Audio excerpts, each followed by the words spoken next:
지금부터 24년 전 1997년에 일어나서 이 위기는 한국 경제사에 큰 획을 긋고 경제 발전사의 분계점이 된 그런 재난이었습니다. 저는 이러한 재난이 일어나게 된 역사적 배경과 그것이 갖는 역사적 의미, 이를 간단히 살펴보고 여기 김대중 대통령의 리더십이 어떻게 작동했는가에 대해서 간략하게 말씀을 드리겠습니다.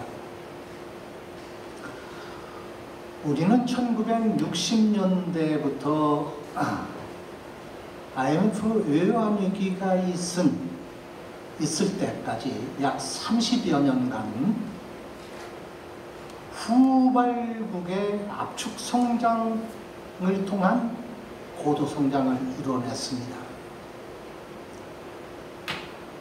경제가 성장하려면 우선 생산이 있어야 되는데 생산을 하려면 노동이 있어야 하고 자본이 있어야 하고 기술이 있어야 합니다. 그런데 우리는 노동은 있지만 자본이나 기술은 없었습니다. 영국이 300년 전에 경제 개발을 시작할 때는 이 모든 걸 자기들이 만들어서 했습니다.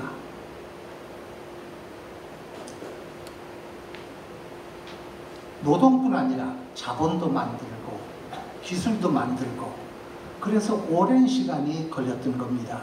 그런데 우리는 노동은 있지만 자본과 기술이 없는데 이 자본과 기술을 수입으로 원조, 의자로 해결을 했습니다. 다시 말하면 의자로 대체를 했기 때문에 가령 예를 들어서 연진물을 생산한다면 영국 사람들은 목화를 심어서 목화 원료를 만들고 방직기를 만들고 자본을 만들어서 그래서 면직물을 생산했는데 우리는 원료는 수입하고 방직기도 수입하고 특히 그것도 원조와 차관으로 수입해서 우리 노동력만 거기 투입해서 생산을 이뤄냈습니다.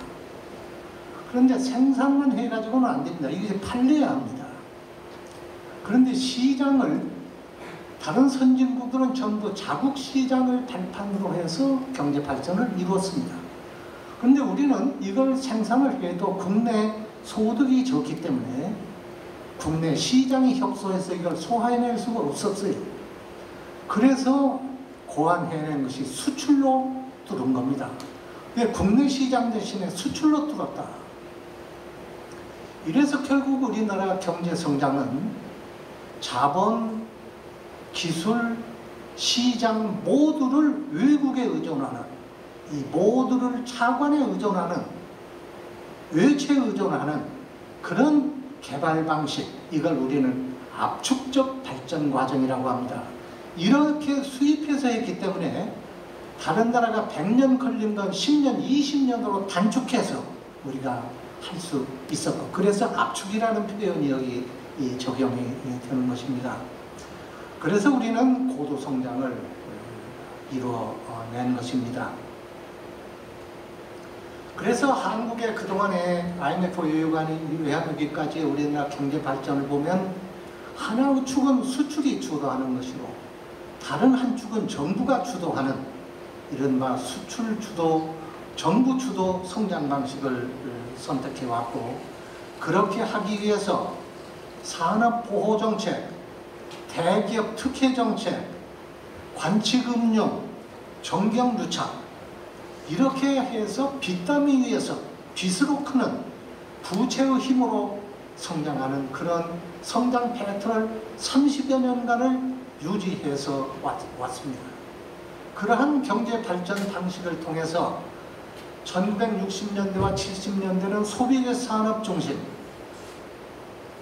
이걸로서 연평균 8.5%의 경제성장을 이뤄냈고 1980년대와 90년대 이 20년간은 중화공업을 중심으로 해서 7.5%의 경제성장을 이루어서 세계에 유례가 없는 고도성장을 이루어낸 것입니다. 그런데 문제는 이러한 후진적인 개발 성장 엔진이 수명을 다해서 다시 한번 빚으로 크는, 부채로 크는 성장 엔진이 수명을 다해서 정지하게 되었고 그 이상 작동을 멈추게 되었고 그걸로 인해서 우리나라가 외환위기를 겪으면서 경제의 그 난국을 이루어 우리가 경험하게 된 것입니다. 그러면은 이러한 30년간 지속된 후발적 압축 성장 엔진은 왜 폐기할 수밖에 없는, 작동이 정지될 수밖에 없게 되었는가? 그것은 1990년대에 들어서서 엄청난 임금 상승이 신호탄을 쏘았습니다. 외환위기가 있기 전 10년 동안에 우리나라 임금이 3.4배가 올랐습니다. 그래서 한국은 저임금국이 아니라 고임금국으로 탈바꿈하기 시작합니다. 이렇게 됨으로 인해서 저임금의 경쟁력으로 버티던 수출이 당장 멈추기 시작합니다. 임금이 갑자기 이와 같이 오르고 생활 수준에 대한 욕구가 커지면서 집값이 폭등하기 시작했습니다. 그래서 1989년 노태우 대통령이 200만 호 주택건설이 나와서 이걸 잠재우는 노력이 시작됐지만은 아무튼 주택가격이 폭등하면서 그리고 사교육비가 급증하면서 가계 지출이 폭증하면서 우리 사회는 저원가 사회에서 고원가 사회로 탈바꿈하기 시작합니다. 이렇게 됨으로 인해서 당장 수출 경쟁력이 떨어지게 되고 수출 경쟁력이 떨어짐에 따라서 매년 20% 이상 성장해서 경제 성장을 뒷받침해온 수출이 4 내지 5%밖에 증가하지 않는 수출 증가율이 대폭 꺾이는 이런 사태에 이르게 되고 이와 같이 수출이 증가하는 속도가 느려지면서 점점 수출 경쟁력이 떨어짐에 따라서 기업의 약점이 노출이 되기 시작합니다. 참 부채 상환 능력이 떨어지게 됩니다. 돈벌이가 줄어들으니까 그동안 잔뜩 졌던 빚을 감당할 수가 없게 되기 시작합니다. 구체적인 예로서 1997년 외환위기 직전에 30대 재벌의 평균 부채 비율이 518%였습니다. 선진국은 이것이 100 내지 200%입니다. 그런데 518%에 이르러서 기업들이, 특히 대기업들은 이 빚을 감당할 수가 없는 그런 상황에 이르게 됐고 국가 전체적으로 보더라도 1997년 말에 외채가 1,600억 불이었는데 이때 보유고, 외환 보유고는 300억 불밖에 되지 않아서 국가 부도 위기를 재촉하는 그런 단계에 이르렀고 더군다나 중요한 것은 이와 같이 부채에 쪼들리게 되면서 외채 증가율이 매년 30%에서 40%씩 폭증한 것입니다. 여러분 한번 생각해 보세요. 엄청난 부채가 매년 30%, 40%씩 늘어날 때 그 기업이 어떻게 살아남을 수 있겠는가? 이래서 이런 상황에서 우리나라 국가 전체적으로 거시적으로 볼 때에도 90년대에는 한 해도 빼놓지 않고 국제 수지가 적자였습니다. 적자는 계속 쌓여가는데 보유고는 말라가고 결국은 이 상황은 심각한 위기 상황을 촉발하기 시작한 것입니다. 이런 상황을 반영해서 산업이 빚더미 위에 쌓이는 것과 마찬가지로 금융은 부실위기에 몰렸습니다. 1998년의 경우를 보면 은행들의 부실 여신 비율이 26%였습니다. 그러니까 은행 대출의 26%는 받을 수 없는 그런 부실 채권으로 되었다는 겁니다. 이거는 은행 도산이 임박했다는 것을 의미하게 되고, 이에 따라서 관치금융의 폐해가 그대로 노출되는 상태에 이르렀습니다. 이와 같이 한국이 부채 성장으로부터 위기에 몰리는 상황에 된 상황에서 위기를 촉발시킨 계기는 세계 질서의 변화입니다. 이때 세계 경제 질서는 신자유주의의 무한 경쟁 시대를 맞아서 자유화 시대를 맞이했습니다. 그래서 모든 세계 자본이 국경을 넘어서 마음대로 드나들 수 있는 그런 시대를 열게 되었고, 이걸 자촉해서 우리나라에서도 김영삼 대통령께서 1996년 12월, 그러니까 외환위기 전년도가 되었습니다. 96년 12월에 OECD에 가입을 해서 이와 같은 세계 경제의 자유화 질서에 우리도 회를 같이 하는, 그래서 우리나라도 자본시장을 개방할 수밖에 없는 그런 환경을 만든 것입니다. 이러한 국제적 배경을 가지고 있습니다. 이런 상황에서 김대중 정부가 들어서기 시작합니다. 과부채의 이와 같은 한국의 경제 상황은 정도 차이는 있지만 세계에서 가장 심각한 상태에 쫓긴 나라들이 모두 아시아에 있었습니다. 그래서 외환위기는 아시아로 초점을 맞춰서 문제가 노출되기 시작합니다. 맨 먼저 신호탄을 쏘은 것이 1997년 7월 2일에 태국이 국가부도 사태를 맞아서 IMF의 부재금융을 받기 시작합니다. 이 뒤를 이어서 인도네시아, 말레이시아, 필리핀, 홍콩 이런 나라들이 연쇄 부도 사태를 맞고 IMF 부재금융 체제로 들어갑니다. 아시아 국가라서 이와 같은 IMF 외환위기에 휩쓸리지 않은 나라가 세 나라입니다. 일본, 싱가포르, 대만 이런 나라들은 모두 외채가 적고 자국 자본에 의해서 경제 성장을 이룬 나라입니다. 이와 같이 아시아에 당장 이 외환위기가 밀려왔는데, 그때 우리 정부는 이러한 것을 실감하지 못했습니다.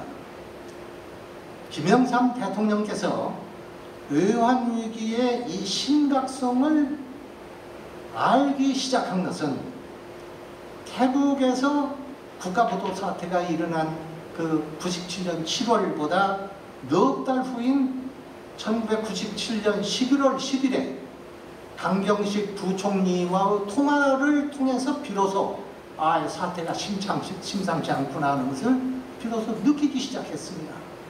늦어도 한참 늦은 그런 상태입니다. 사실은 여담으로 하는 이야기입니다. 저는 그 당시 중앙대학 교수로 있었는데 그 전해 12월부터 세 군데의 칼럼을 써서 외환위기가 임박한다는 사실을 저 스스로도 지적한 일이 있을 만큼 많은 사람들이 우려하고 있었는데, 오히려 우리 정부에서는 그에 대해서 구체적인 어떤 대응책을 내놓지 않은 상태였습니다. 그러다가 드디어 이제 대통령께서 그걸 인식한 한 달 뒤 97년 12월에 우리가 부재금융을 신청하고 IMF와 이제 양해각서를 맺었는데, 김대중 대통령이 대통령으로 당선인 것이 IMF 구제금융 신청한 뒤 보름만이었습니다. 그러니까 1997년 12월 18일에 대통령에 당선이 되어서 그 다음에 98년 2월에 취임을 하게 됩니다. 이런 사태에 직면한 김대중 대통령은 평소에 그분의 정책, 국가 경영의 그 소신이라고 할 수 있는 서생적 문제의식과 상인적 현실감각을 IMF 외환위기에 직접 도입을 합니다. 서생적 문제의식이란 냉철한 이지적 판단력을 가지고 역사의식을 가지고 무엇이 지금 당장 문제인가, 어디로 가야 하는가 하는 방향을 결정하는 것이고, 상인적 현실 감각이란 그 문제의식을 해결하는 구체적인 정책 수단의 선택에 있어서 이념이나 이해관계나 이런 데 휘둘리지 말고 국가 이익만을 생각하는 실용주의적 선택을 하라, 그런 뜻입니다. 그것을 여기에 적용하기 시작합니다. 그래서 김대중 대통령이 설정한 이 근본 그 방향, 이건 두 가지입니다. 하나는 경제 위기를 조속히 극복해야겠다. 어떤 방법이 있더라도 경제 위기는 빨리 극복을 해야 되겠다 하는 것이고, 두 번째로는 이 외환위기 극복이 단순한 이 위기 극복에 그쳐서는 안 된다. 이 외환위기는 한국 경제의 발전 엔진이 바뀌는, 후진국적 엔진에서 선진국적 엔진으로 바뀌는 과정의 교량이 바로 외환위기이기 때문에 이 외환위기를 통해서 위기 자체를 극복하는 데 그쳐서는 안 되고, 앞으로 후진국적 개발 엔진을 어떻게 선진국적 개발 엔진으로 바꿀 것인가는 미래 먹거리의 방향을 제시해야 한다는 것이 중요한 이번의 판단이었습니다. 그래서 당장 현재 문제 해결 플러스 미래에 대한 방향 제시 두 가지를 같이 해야 된다. 그러한 문제 해결의 접근 방법으로서 첫 번째는 IMF 협약을 철저히 준수해야 되겠다. 그래서 굉장히 국민의 고통이 크더라도, 그리고 당장의 어려움이 있더라도 이걸 극복하고 강력한 구조조정을 차지해야겠다. 쓰러질 건 쓰러지고 살릴 건 살리고, 그래서 질서 자체를 근본적으로 다시 짜는 이 새 판을 짜도록 하는 데 있어서 IMF 협약을 철저히 준수하겠다 하는 것이었고, 두 번째가 민주주의와 시장경제의 결합입니다. 민주주의를 지키면서 시장경제를 철저히 지켜서 개방경제를 지향하고, 그리고 시장 질서를 존중해야 되겠다. 세 번째가 국민적 합의를 도출해야겠다 하는 것이었습니다. 이것을 정권 혼자서는 할 수가 없다. 따라서 국민의 뒷받침을 얻어야 된다.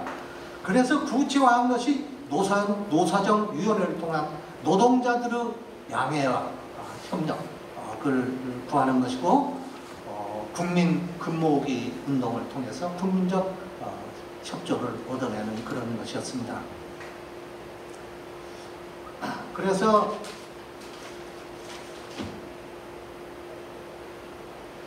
그래서 이러한 구조 개혁을 이제 김대중 대통령이 시행을 하게 되는데, 이 경제가 이와 같이 빚더미에 일어남에 따라서 기업 도산이 줄을 이었습니다. 1997년 1월에 재계 14위의 한보가 쓰러진 것을 신호탄으로 해서 99년에 10조 원의 채무를 안고 대우가 쓰러지고 동아건설이 쓰러질 때까지 2년 동안에 걸쳐서 수많은 기업, 산미, 대농, 한신공업, 대한생명, 뉴코아, 혜택, 기아 등등 수없는 기업들이 2년 동안에 쓰러져 나갑니다. 이와 같이 기업이 쓰러지면서 금리는 10%에서 25%로 폭등하고 환율은 800원이 1,500원으로 올라가고 이러니 기업이 버텨낼 수가 있겠습니까? 그래서 3만 개의 기업이 쓰러집니다. 여기서 실업자가 200만 명이 쏟아져 나옵니다. 그래서 길거리에 쏟아져 나오는 실업자들을 그리고 민생 문제, 이것이 당시 우리 사회의 어두운 그림자로서 나왔던 것이고, 이래서 우리는 혹독한 재정금융의 긴축과 피눈물 나는 전 국민의 내핍을 바탕으로 해서 과감한 경제 구조 조정을 해내갔던 겁니다. 그래서 김대중 대통령의 4대 개혁, 재벌개혁, 정부개혁, 금융개혁, 노동개혁이 이때 빛을 발휘합니다.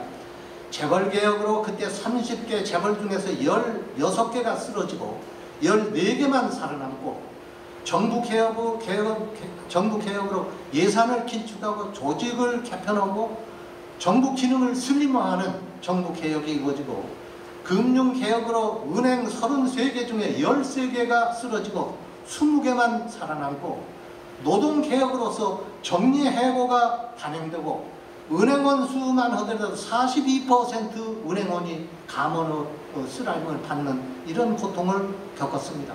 이러한 4대 개혁을 추진하기 위해서 정부는 공적자금 160조 원을 조성해서 그 뒷바라지를 냈습니다.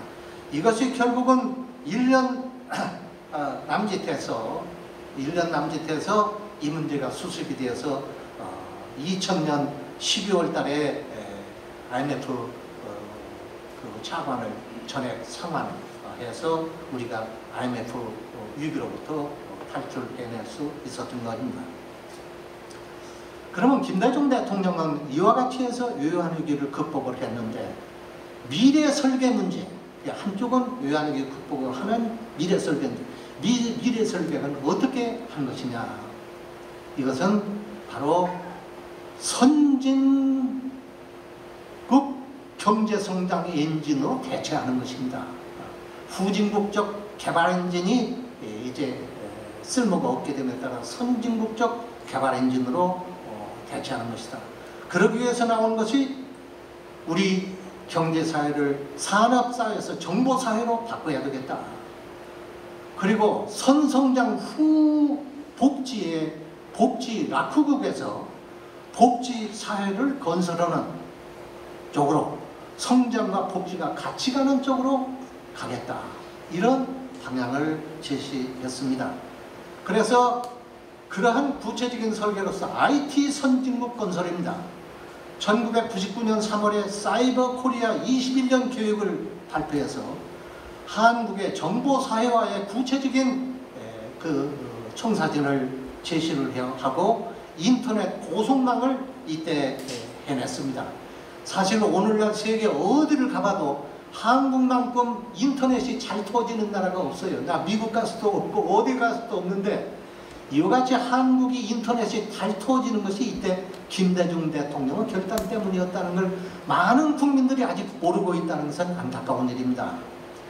다음에 이와 같은 문제입니다만 전자 정부를 추진했습니다. 행정 전산화를 추진해서, 그래서 2020년에 UN 전자정부 평가에서 한국이 이 덴마크 다음으로 세계에서 2등으로 당선되는 그런 일이 있었습니다. 그리고 벤처산업 육성과 정부 지원, 그리고 코스닥 그 출범, 이러한 모든 것은 오늘날 우리가 가고 있는 이러한 소위 디지털 사회의 초석을 다졌다.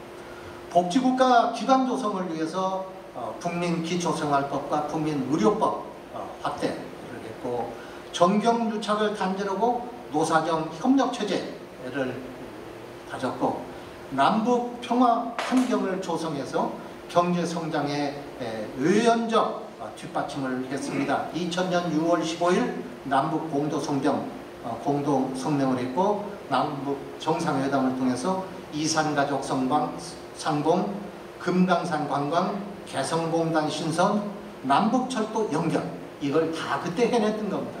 지금 보면 이 모든 것이 그때보다 모두 후퇴한 것이 오늘의 현실이라는 것은 매우 안타까운 일입니다. 그래서 지금 돌이켜보면 2년 만에 IMF 체제를 종료하고 경제 선진화 성장 체제로 업그레이드하는 데 성공했다. 경제 성장은 97년 성장률 4.7%, 98년 성장률 마이너스 6.9%에다가 99년에는 9.5% 성장, 2000년은 85% 성장으로 성장 모멘텀을 되살리는 데 성공했습니다. 물가 안정도 이뤄냈습니다. 1998년에 소비자 물가지수 7.5%였는데 그 뒤 계속해서 물가는 1% 내지 2%로 안정을 이뤄냈습니다. 대외 경상수지 흑자 기조를 챙겨냈습니다. 97년 이전에는 10년 내내 적자를 했습니다. 무역 적자를 10년 내내 지속되던 채무국가였는데 98년에 비로소 403억 달러 흑자, 99년에는 240억 달러 흑자로서 IMF 외환 위기 이후에 줄기차게 우리나라 국제 수지는 흑자 기조로 반전하는 근본적인 변화를 이뤄냈습니다. 가장 뚜렷한 변화는 기업 재무구조입니다. 기업 재무구조가 아까 500% 이상의 마이너스 부채 비율이라고 했는데 이것이 2001년에는 130%, 500%가 130%, 선진국이 보통 120%입니다. 그러니까 이제 완전히 한국의 재무구조도, 기업 재무구조도 선진국 수준으로 이것을 탈바꿈시켰다. 이렇게 볼 때 IMF 외환위기는 한국 경제발전사의 중대한 획을 그은 대재난이고 대사건이다. 그런데 그것은 우리나라 경제발전 엔진을 후진국적 엔진, 저임금의 엔진, 빚 위에 세워지는 엔진으로부터 선진국적 엔진, 즉 고임금과 기술의 힘으로 달려가는 엔진, 외채보다는 자기 자본으로 끌고 가는 엔진, 보호주의로부터 개방으로 가는 엔진, 그리고 정부와 기업, 재벌이 유착하는 체제로부터 분리되어서 각각 정부가, 정치가 기업으로부터 독립하는 그런 엔진으로 바꾸는 그런 대단히 중요한 새 출발을 다지는 그런 변혁의 기틀이 되는 재난인 동시에 큰 기회, 한국의 기회가 됐다. 이것을 다른 표현으로 하면 슈페타가 말하는 창조적 파괴였다.